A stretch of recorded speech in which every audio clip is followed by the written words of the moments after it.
Nous allons lire de l'Ancien Testament, le livre des psaumes. Nous allons lire le psaume 91.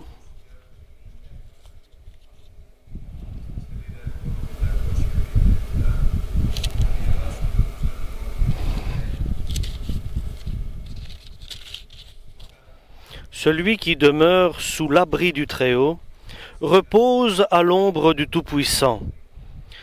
Je dis à l'Éternel, mon refuge et ma forteresse, mon Dieu en qui je me confie. Car c'est lui qui te délivre du filet de l'oiseleur, de la peste et de ses ravages.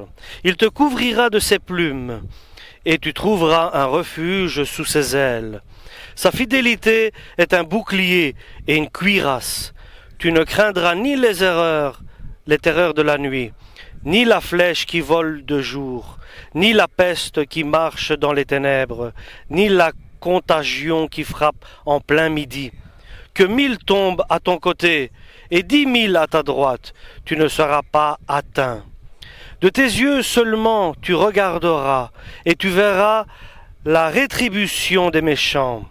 Car tu es mon refuge, ô Éternel, tu fais du Très-Haut ta retraite. Aucun malheur ne t'arrivera, aucun fléau ne t'approchera de ta tente, de te garder dans toutes tes voies. Ils te porteront sur les mains, de peur que ton pied ne heurte contre une pierre. Tu marcheras sur le lion et sur l'aspic, tu fouleras le lionceau et le dragon. Puisqu'il m'aime, je le délivrerai. Je te protégerai, puisqu'il connaît mon nom. Il m'invoquera et je lui répondrai. Je serai avec lui dans la détresse. Je le délivrerai et je le glorifierai. Je le rassasirai de longs jours, et je lui ferai voir mon salut. Alléluia.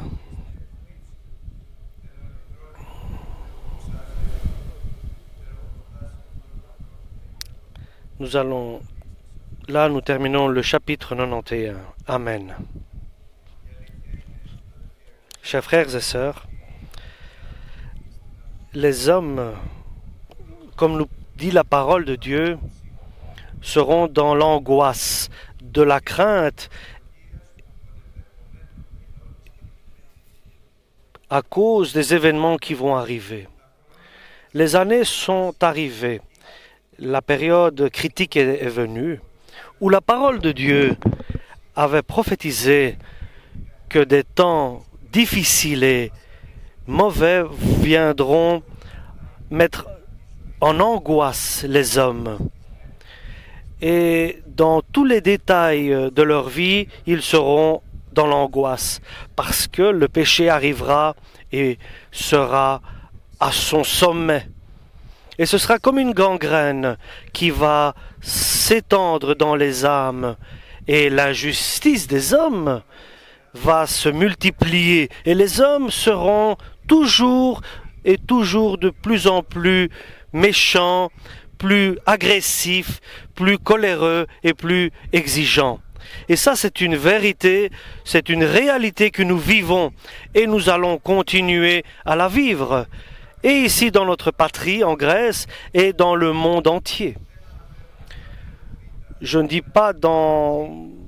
parle pas des 2 tiers de la planète qui vivent dans la misère et qui sont en manque de tout, mais je parle de 1 tiers de la planète où les hommes sont plus civilisés. Et pourtant, ces caractéristiques se multiplient. La foi des hommes s'éteint et l'incrédulité augmente partout. Mais nous remercions Dieu parce que dans ce monde, dans cette humanité, il y a un reste, un petit reste dans la religion.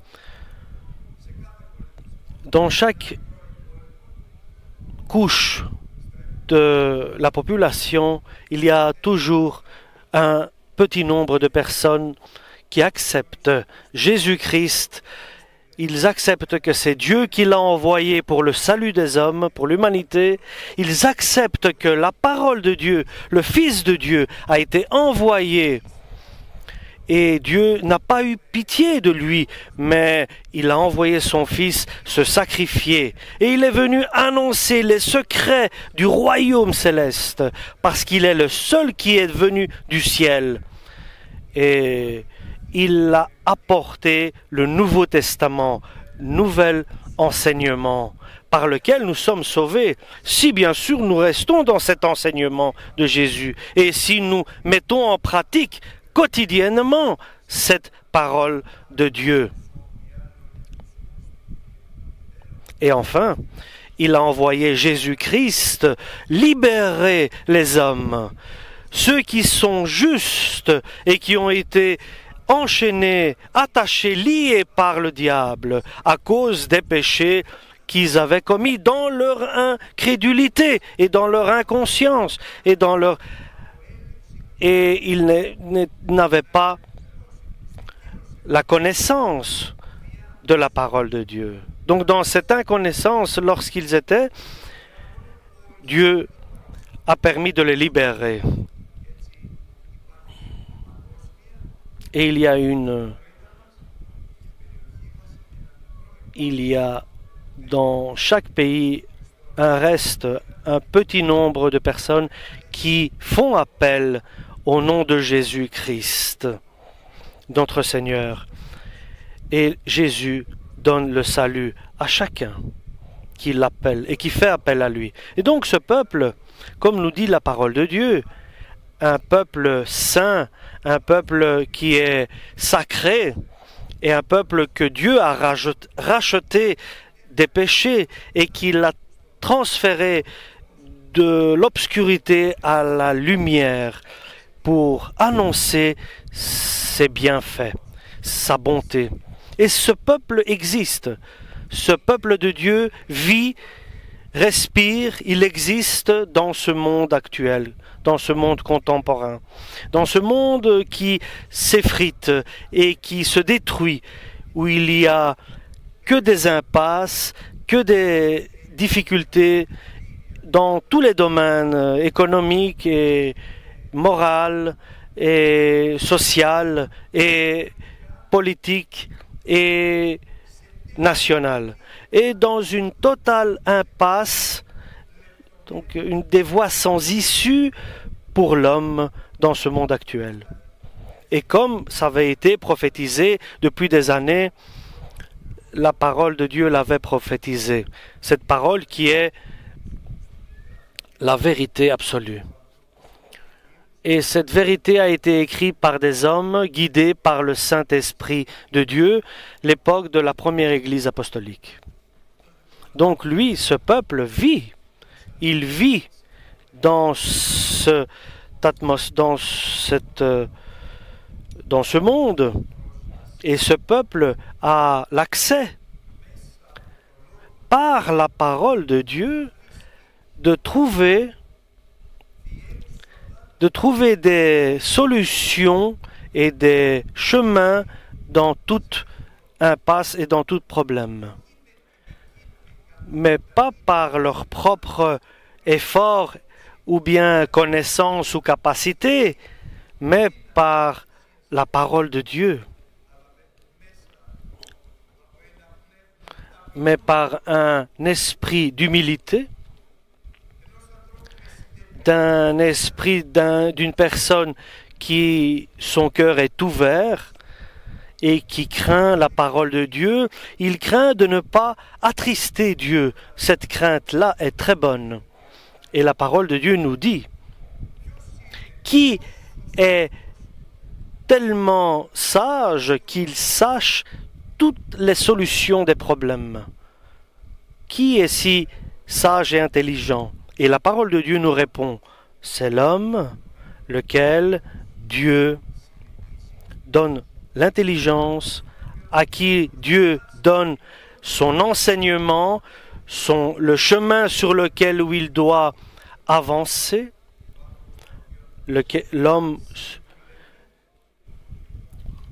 lequel peut donner des conseils et qui est protégé par Dieu le Père. Et cet homme-là n'est rien d'autre que celui qui reconnaît qu'il est sans importance, qu'il est petit et qu'il n'a aucune valeur, qu'il reconnaît qu'il est petit et tout ce qu'il a, il reconnaît que c'est de la part de Dieu qu'il le reçoit et tout bon qu'il reçoit, chaque don qu'il reçoit vient de Dieu et que dans sa vie, il fait beaucoup de fautes. Cet homme-là, donc, qui reconnaît qu'il y a un Dieu, il sait qu'il y a aussi une solution à chaque problème, à chaque difficulté.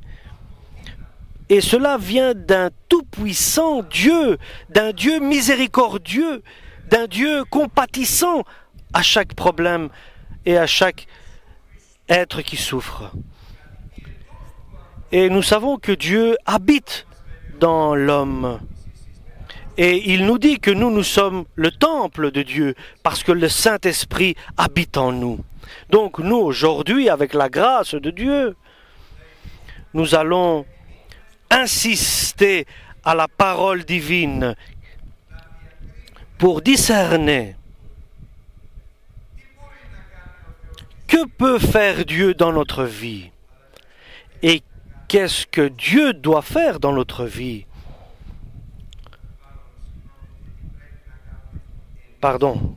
Qu'est-ce que nous devons faire devant Dieu pour que nous puissions libérer les forces célestes pour qu'ils puissent venir vers nous.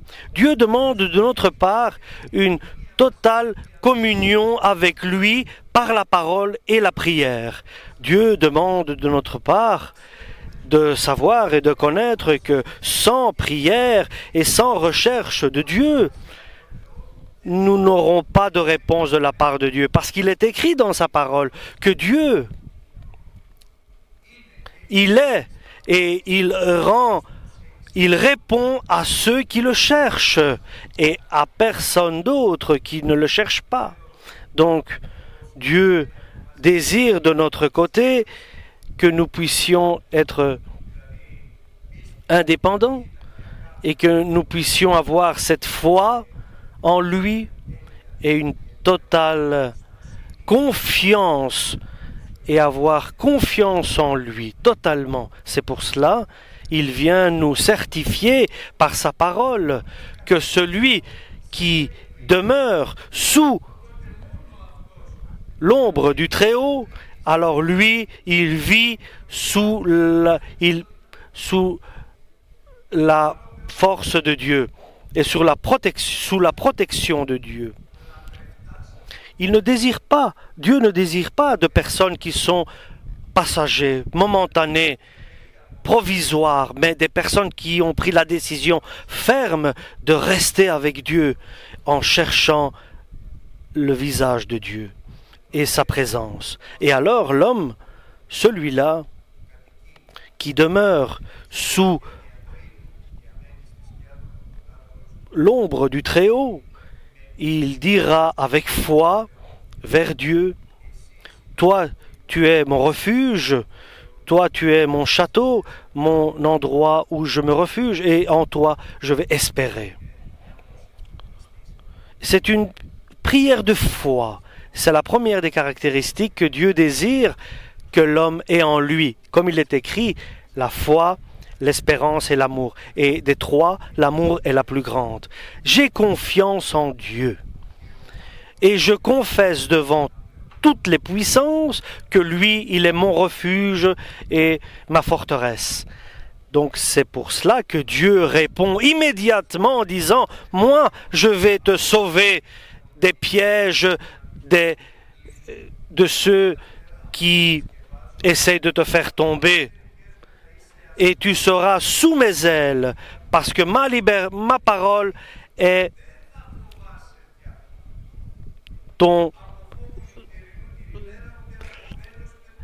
sera ton armure. »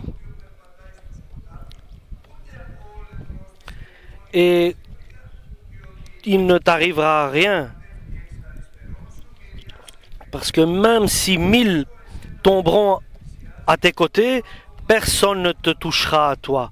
Tu verras de loin cela. Tu verras l'injuste, ce qui lui arrive.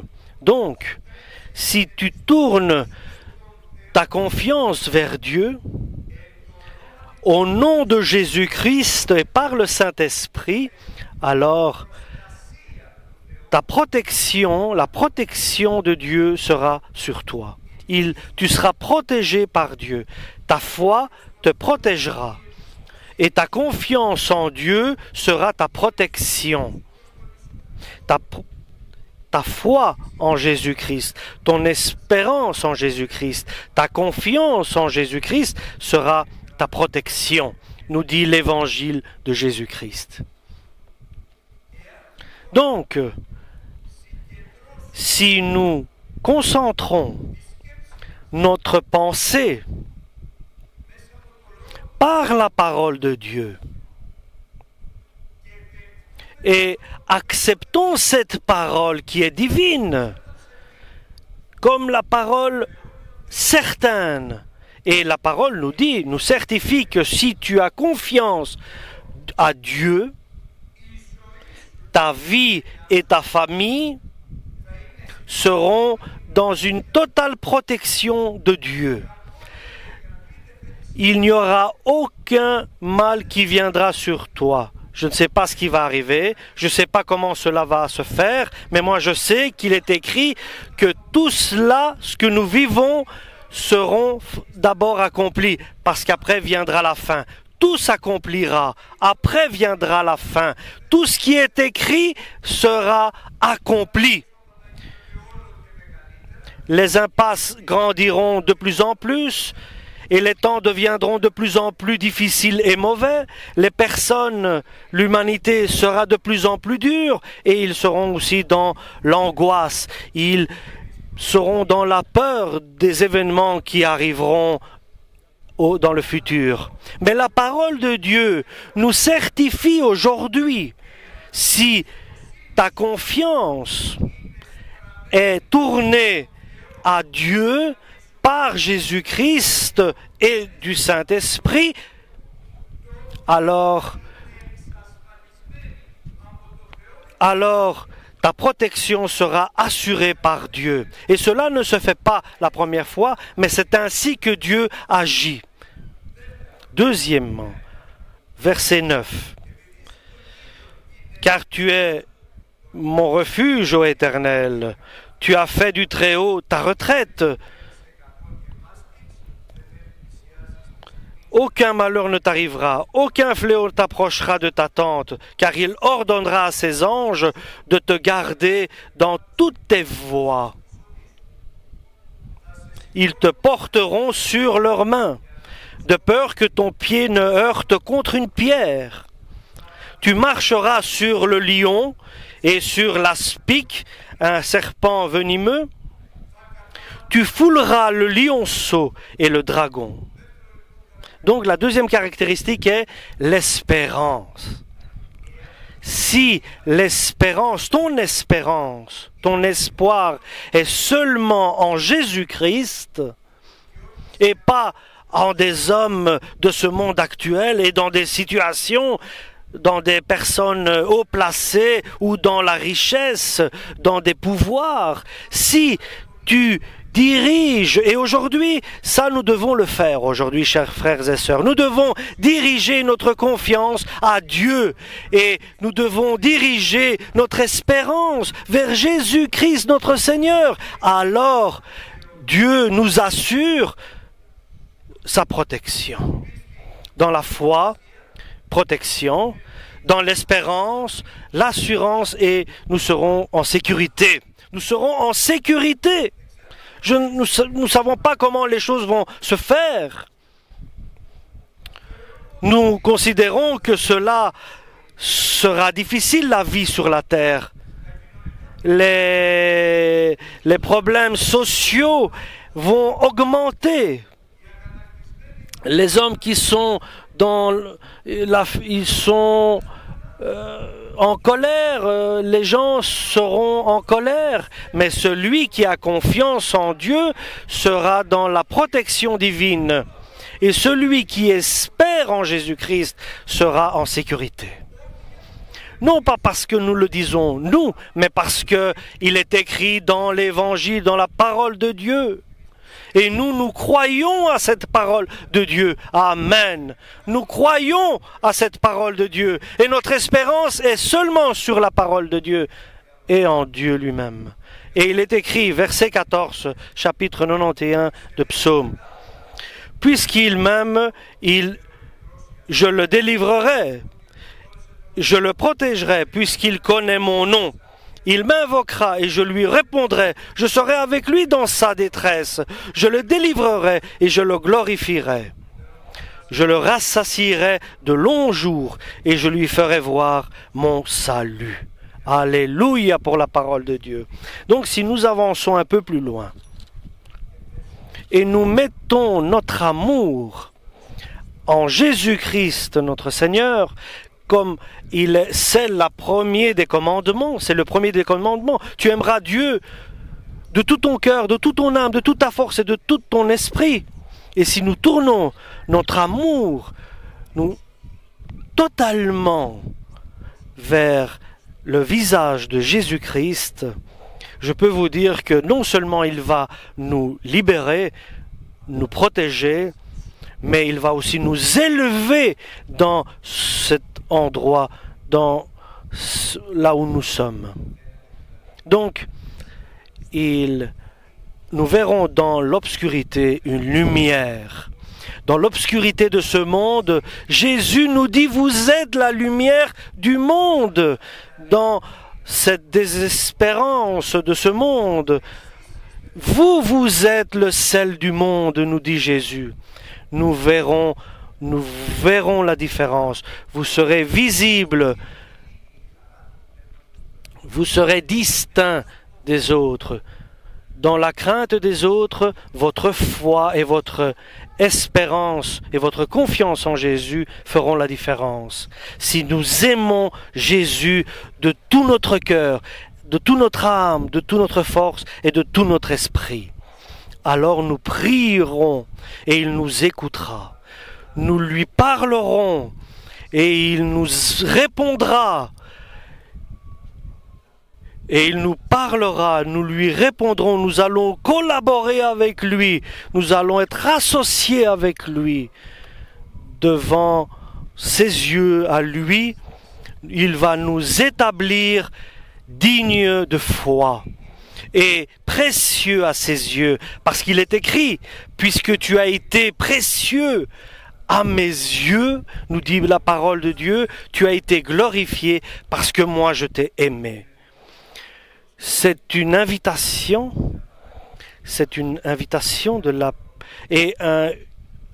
une proposition de la parole de Dieu aujourd'hui. Pour nous tous aujourd'hui qui écoutons cette parole divine et que je vous demande de prendre cette parole sérieusement. Ce n'est pas une parole comme ça, mais c'est une parole d'un Dieu glorieux pour moi, pour vous, qui vient de la parole, qui vient de Jésus-Christ, qui a été envoyé par Dieu.